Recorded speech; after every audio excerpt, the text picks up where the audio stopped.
Hey everybody, welcome back to Generation X Nation.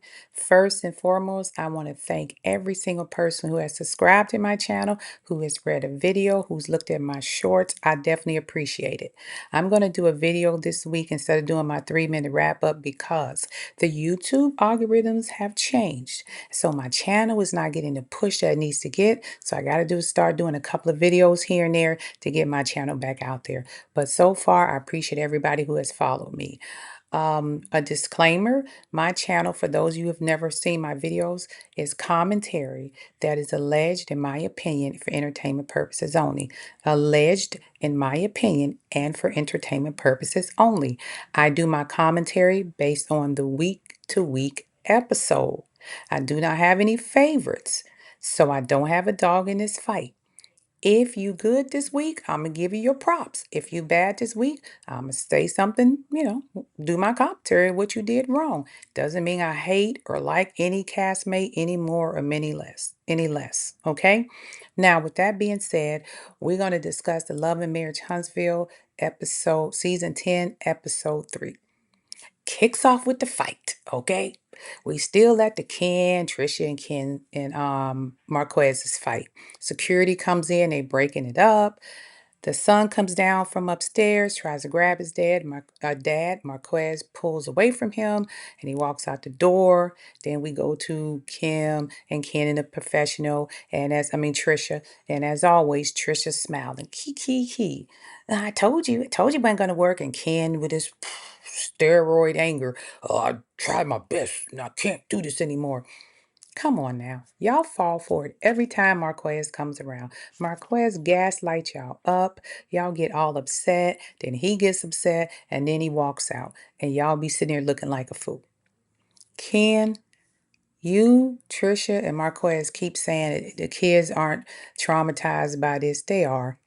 Your son had to come downstairs and grab his father from getting into an altercation. Whether you like it or not, it bothers him. And you know who's going to catch the most heat is you, Trisha. Because you his mother. He know you still married to his father. He know this man is living in the house.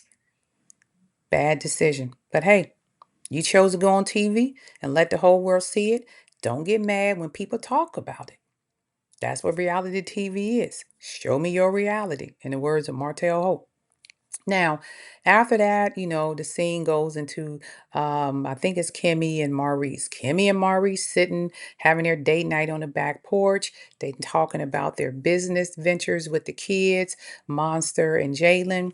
Then Kimmy happens to she slyly brought it up that Jaden don't really like you, Maurice.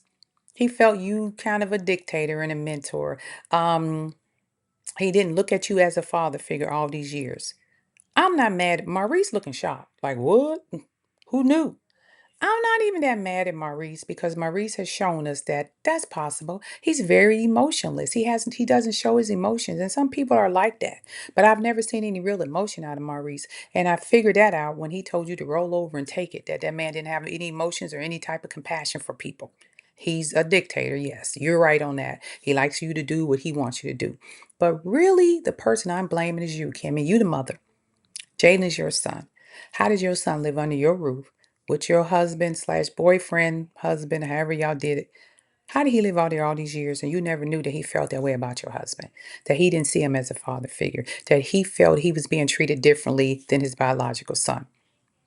I know how that happened because you were too busy in everybody else's damn business to be in your own.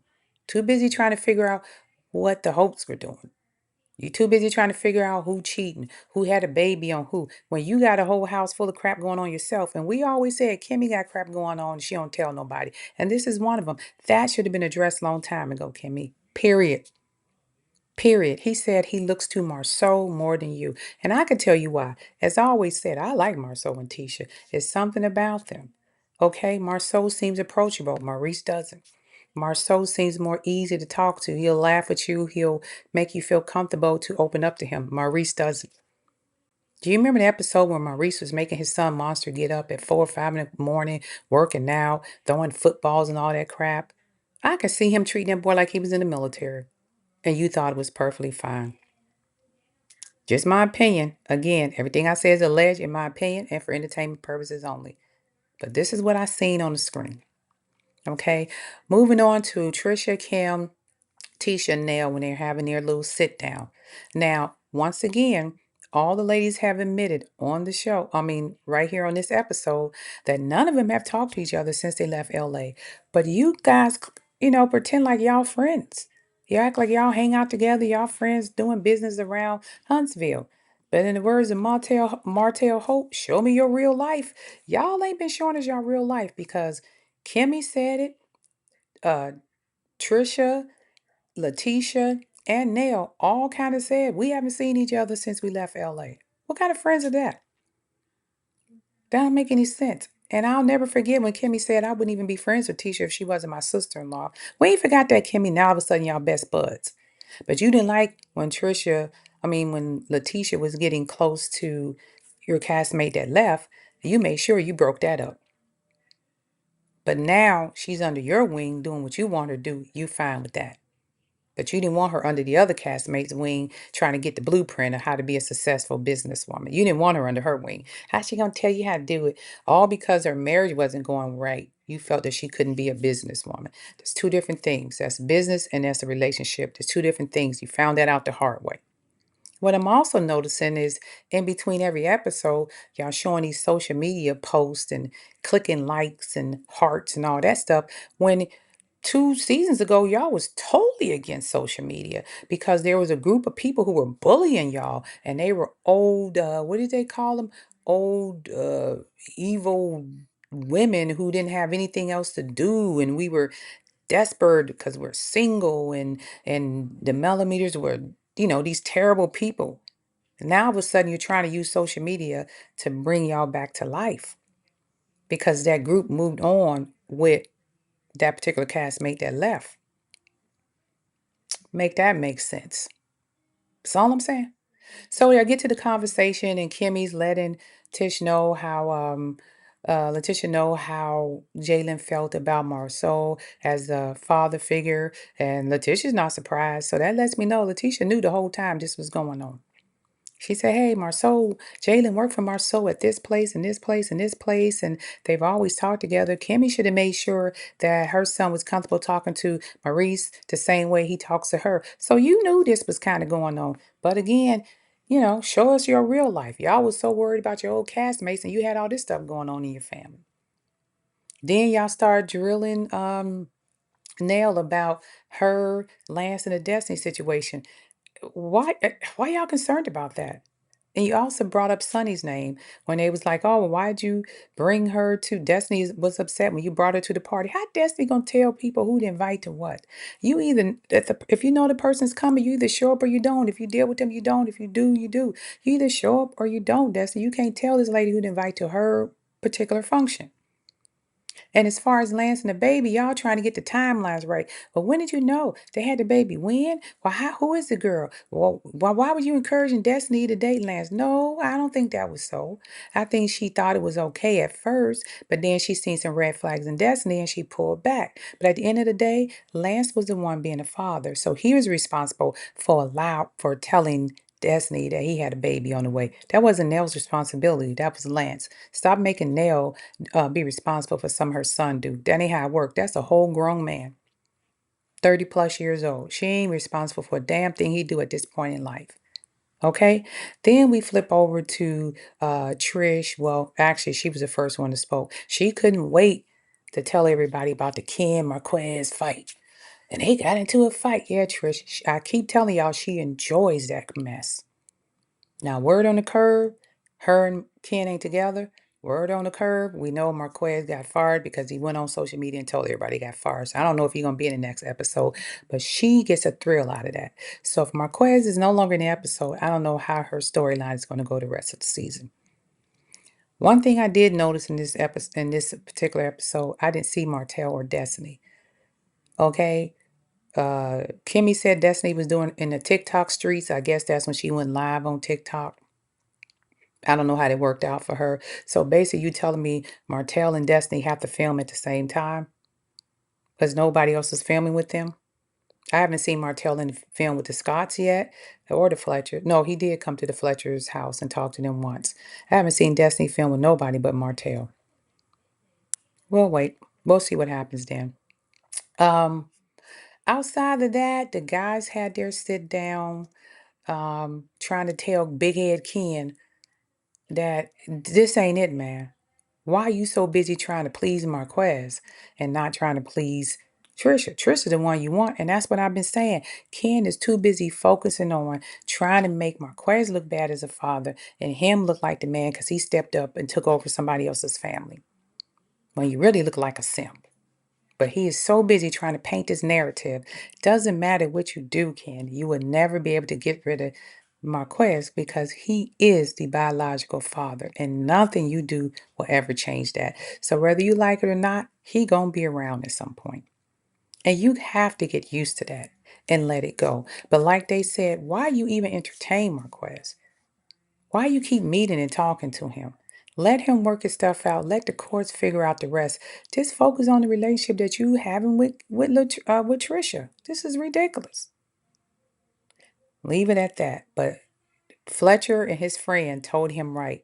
Who are you trying to date, Marquez or Trisha?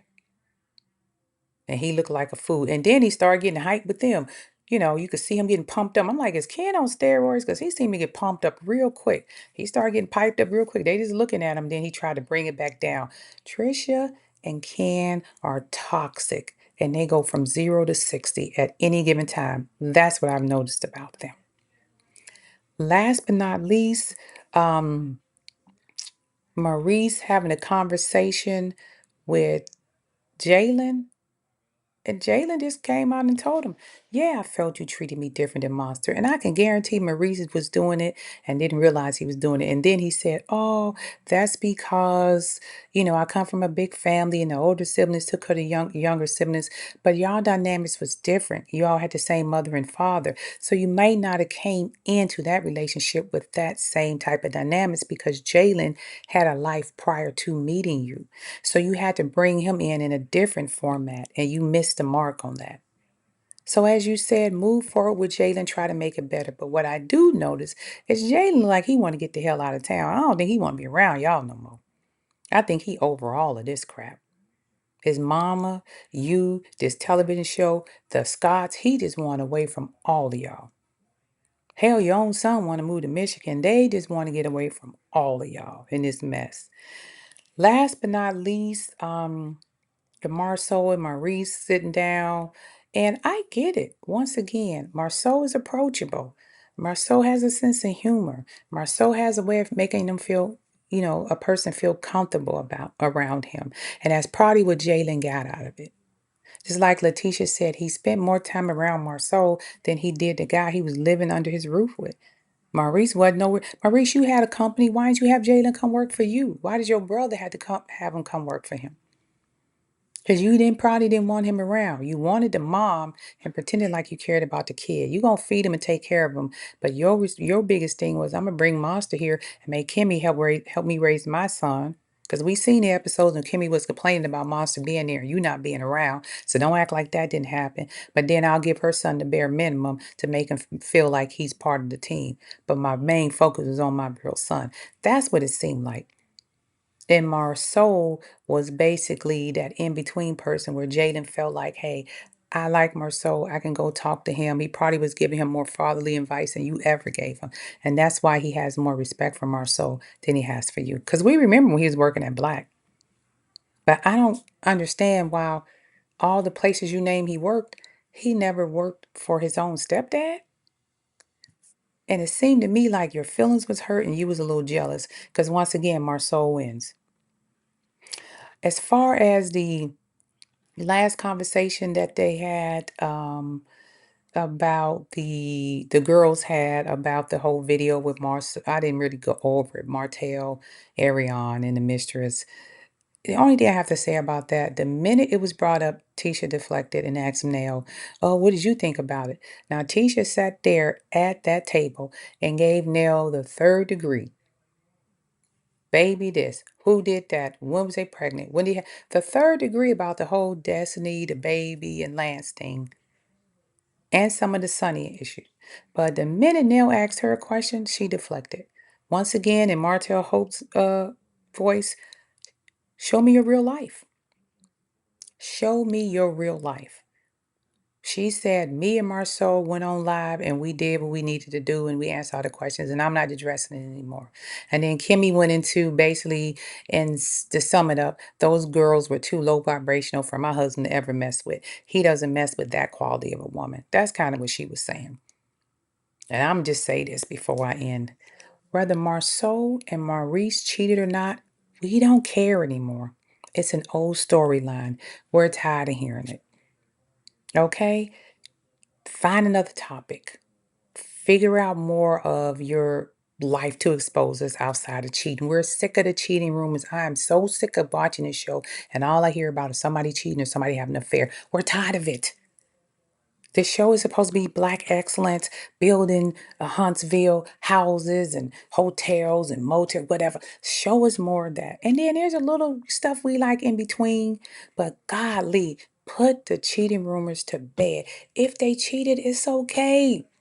It just said you worked through it, you got counseling, and y'all still together. Hell, Miss Nell admitted it. You know, Martell and his ex admitted it. It didn't work out quite for them, but they did admit it. We all see what Ken Marquez and Trisha going through. Just say, hey, Maurice did it one time. I got in his ass. It never happened again. Marceau tried it. I caught him. Never happened again. Y'all just need to just admit it. I ain't asking for evidence. I ain't asking to go find a girl and do an interview. I'm saying just say it happened. It's a long time ago. We went through counseling and it's over. People ain't going to hate you for that. But what they don't like is the same storyline. You're lying. And it's like, good Lord, are you telling the truth or you lying? We don't know. But we tired of hearing the cheating rumors. And if they didn't do it, then let's not even discuss it anymore. And it don't matter if Martell brings it up. Just ignore him. He needs a storyline. Don't be it for him. I done went long as I was supposed to go on this doggone thing. I'm just saying, y'all can maybe save this franchise if you come out and say what everybody's been waiting to hear. And if it didn't happen, that's fine too. But stop bringing the topic up. Let's start seeing more Black excellence. We want to see more parties, a little chit chat here and there. We don't like the fighting. We want to see a little gossip. We want to see that. I don't want to see families arguing, breaking up, and all that. I don't. That's cringy to me. That whole Marquez, Trish, that was cringy to me. Because regardless of whether you like Marquez or not, that is still their father. And you are filming it around your children. At least don't have the children around in that drama. When y'all fighting and arguing, the children should not even be present. That's what I don't like. But again, this is my station, this is my opinion, and it's for entertainment purposes only. All right? And with that being said, I hope next week is better. And this is Gen X Nation. I hope you guys have a great, wonderful day. Like, subscribe, share. Tell a friend, tell a friend, tell a friend. I appreciate each and every one of y'all for hanging in there with me and listening and following my videos and leaving a comment. Please do so. And with that being said, y'all be safe out there in these streets and enjoy the rest of your day. And I'm out. Peace.